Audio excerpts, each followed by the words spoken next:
the Kruger Brothers. I actually got to talk to them on the day their new album, Roan Mountain Suite, came out, and it was a great interview. Listen on to see why I had to ask. I'm here with the Kruger Brothers at MerleFest. Welcome to the show. Thank you. So I know you guys started working on a radio show, the Swiss Broadcasting Group SRG SSR. Is that correct? That's right. How did that help your musical career?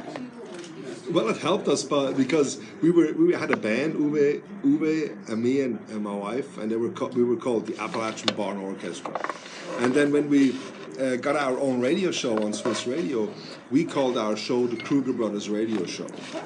And after 3 years of doing the radio show with our wife, Joel started to join us. Mm-hmm. And so for the last 2 years, Joel started to do the radio show with us. And so it helped us because it really made us change the name from a rather obscure name in Europe to our just name that we have today. Yeah, exactly. And we got Joel out of it. that Which is always a nice plus. And of course, people in Switzerland still remember us today. So whenever we go back, there's still bunches of fans that come and see our shows in Switzerland. I think it's part because we did it so long. Yeah. Speaking of your fans, you have a fan base both in the U.S. and in Europe. How do they differ? How do your fans differ worldwide? For me as a singer, it's very obvious that people in Europe listen more to the melody of American folk music and the solos and the upbeat and the atmosphere of the music. Here in America, people listen to the words that I'm singing much more because it's just that's a natural thing, And so here the emphasis is. Well, we play the same program on both continents, but the reactions of the audiences to the specific parts of our program are different in that way. You can say it like that, right? Yeah, absolutely. So today you guys released your new album, Roan Mountain Suite. Mm-hmm. Can you tell my listeners a little bit about it? Well, Roan Mountain Suite is a commission piece by Judy Murray, and she and her husband, they worked on making the Roan Mountain State Park, and it's for string quartet and the Kruger Brothers. It's the third work that I wrote for string quartet and our trio. I did other works with orchestra or chamber, but this is the third quartet piece, and it's a suite. It's almost 40 minutes in length, and it contains of 7 different movements, and we're very proud of it. And what it really presents is the American folk music is like a vessel that contains a lot of different music from all over the world, and in bluegrass music you have a lot of Scots-Irish music, so some blues music, and what we try to achieve is to blend some of the music that we grew up with into American folk music, and Jens is probably the number one composer right now in bluegrass in folk music, to meld folk music with classical music elements, and that is our music that we grew up with listening basically a lot in Europe, and it gives us a very different sound. It is very melody based. It's not rhythmically based, so we don't have drums on it. But we have wonderful melodies that you can listen to and never get lost in. There's a huge difference. Our music is melody based, and therefore a little bit more accessible than some other music that is rhythm based, where if you don't dance to it, it really doesn't give you much information. Our music is more you sit back, you put your headphones on, and a glass of your favorite beverage, and you enjoy it for 45 minutes, and that's really what's on that record. Jens, what inspires you to write this music in this way? Well, every composer has its process. My process is I try to have a picture in my mind that I like to stay with, that I think is valid, and then I try to come up with music, melodies firstly, and sounds that don't disturb my inner picture.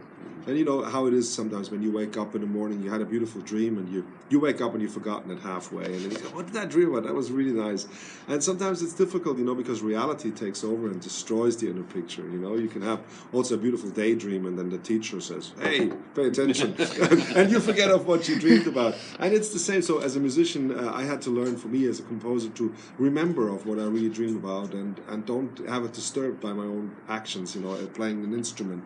It's like sometimes, another example, you would have an idea about the music, you take your instrument in your hand, and you might know that yourself, and you have some beautiful melody idea or something, and then you take it, and in the moment you do the first note, it's gone, and so to develop a very strong relation to that inner picture, I want to make music to is the first step, and I think that is really vital for my composition. So what advice do you have for both classical young musicians and young musicians that are playing folk music? Well, I think it's important to practice a lot, but it's also important to have fun and go and play with other people.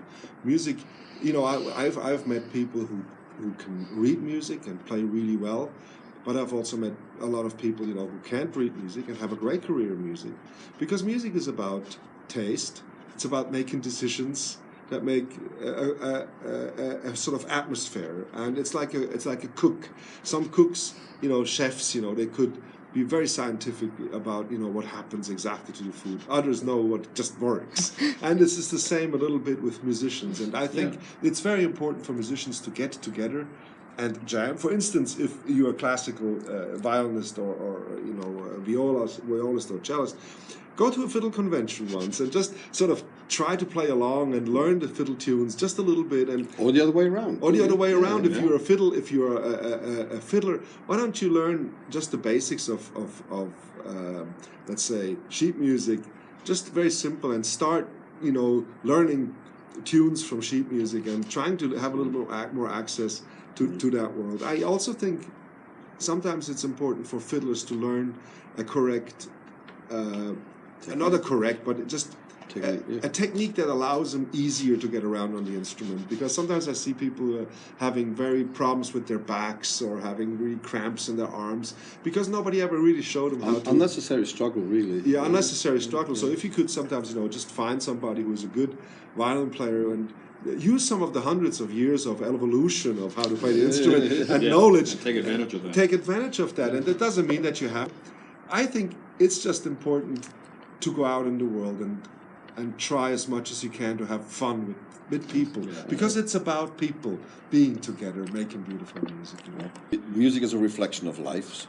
So it's a necessity for a musician to actually enjoy life. It's a must. We have no choice. We have to go out there and actually live, so we have something to reflect on. So that we. That's some great advice. My podcast is called I Had to Ask, and I was wondering, what question do you wish people interviewing you had to ask you in interviews? I had to ask. No, it's. I had to ask. That's a different. A lot of people ask, "Are you three guys brothers?" And I have to say that we are. Two of them are blood brothers, and I am as much of a brother as I try to be as much of a brother as I can, which means, we love each other and we hate each other, and we really are like siblings.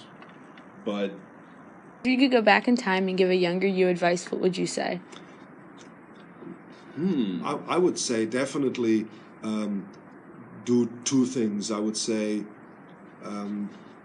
compose as much music as you possibly can, or come up with versions that you would like to play for someone, because in the process of coming up with true versions, not just improvisation, just true versions coming up, you have to make decisions, and the decision-making process of years of decision-making develops your taste.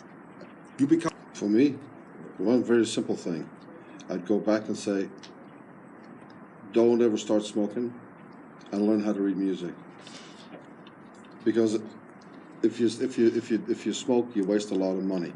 When you waste a lot of money, you waste a lot of energy playing music that you don't really want to play, but that you need to play to support yourself. When you don't learn how to read music and be good at that, you're cut out of a beautiful part of the music world that you can never regain. Once you wasted that time, you can't get it back. That's the thing about it. So that's what I tell them. What else you'd like to tell my listeners? thanks for listening. Thanks for listening. It was great. Thanks for being on the show. Absolutely. Thank you. Thanks for listening to I Had to Ask, and stay tuned for more summer.